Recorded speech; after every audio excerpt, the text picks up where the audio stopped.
பக்தி மன்ற அன்பர்களுக்கு வணக்கம். என்னுடைய பக்தி மன்ற சேனலை சப்ஸ்கிரைப் செய்து பாருங்கள். இன்று சித்தபுதூர் ஸ்ரீ ஐயப்பன் கோவில் பற்றி பார்ப்போம். கோயம்புத்தூரின் இதயத்தில் அமைதியாக ஆனந்த பொங்க நிற்கும் சித்தபுதூர் ஸ்ரீ ஐயப்பன் கோவில். இங்கு காலடி வைத்த முதல் நொடியில் சுவாமியே சரணம் ஐயப்பா என்ற அதிர்வை மனசு உணர்ந்துவிடும். கோயம்புத்தூர் அயலோர மக்கள் ஒன்று சேர்ந்து சபரிமலையைப் போல ஒரு ஐயப்பன் ஆலயம் வேண்டும் என்ற ஆசையால் இந்த கோவில் கட்டப்பட்டது. பக்தர்களின் உழைப்பும் அன்பும் சேர்ந்து இந்த கோவில் இன்று கோயம்புத்தூரின் ஐயப்பன் திவ்ய ஸ்தலமாக மாறியுள்ளது. கோவிலின் ராஜகோபுரம் புனித தேனாக பொலிவூட்டும் தங்க கலசங்கள். உள்ளே நுழைந்தவுடன் நேராக நிற்கும் சன்னிதானத்தில் தெய்வீக முகம் கொண்ட ஐயப்பன். கருப்பாக சமபங்கு உடைய தோற்றம், தோளில் வில்லும் மம்மும், கண்களில் கருணை. இங்கே தியானிக்கும் ஒவ்வொரு நொடியும் சபரிமலை பாதையின் ஒரு வடிபோல தோன்றும். இதோடு மட்டுமில்லாமல் கோவிலில் கன்னிமூல கணபதி, மாளிகபுரம் அம்மன், நவகிரகங்கள், நாகராஜா, ஆஞ்சநேயர் என பல தெய்வங்களும் பக்தர்களுக்கு அருள்பாலிக்கின்றனர்.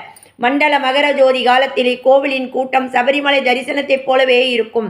தினமும் மாலை நேரத்தில் ஒலிக்கும் அரட்டை சங்கு, பஞ்சவர்ண தீபம், ஹரிகராசனம் இவற்றின் நடுவே நிற்கும் போது பக்தர்களின் மனம் முழுதும் ஐயப்பன் இருப்பதாக உணர்ந்தப்படும். சித்தபுதூர் ஐயப்பன் கோவில் கோயம்புத்தூரின் ஆன்மீக இதயம். அருள், அமைதி, சக்தி முடிவில்லாமல் பாயும் இந்த தலத்தில் நீங்கள் ஒருமுறை சென்றாலே இவர் அழைத்தால்தான் வர முடியும் என்ற உண்மை நெஞ்சுக்கு கத்தி போல் பதிந்துவிடும். சுவாமியே சரணமையப்பா, வன்புலி வாகனனே சரணமையப்பா, வனத்தில் இருப்பவனே சரணமைப்பா, எங்குல தெய்வமே சரணமையப்பா. சுவாமியே சரணமையா, தர்மசாஸ்தாவே சரணமையா, உன்னை அனுதினம் பூஜை செய்தோம், உனக்கு அனந்த கோடி நமஸ்காரம். வில்லும் அம்பும் கையில் எதற்கோ, அந்த வாவரை தான் வெற்றி கொள்ளவோ ஐயப்போ. வில்லும் அம்பும் கையில் எதற்கோ, அந்த வாவரை தான் வெற்றி கொள்ளவோ. உந்தன் பக்தர்களின் துயர்களையும் நீயும் வேட்டையாடி விரட்டிடவோ. பாலெடுக்க புலி எதற்கோ, உந்தன் பார்வைதான் சக்தியற்றதோ. அருள் பார்வை ஒன்றே போதும் அப்பா, ஞான பால் பொழிய வேண்டும் அப்பா.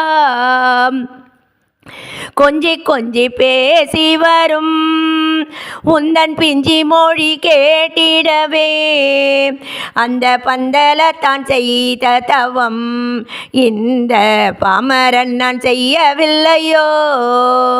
காந்தமலை ஜோதியங்களை ஒரு காந்தம் போல் இழுக்குதப்பா, அந்த ஜோதி மையமா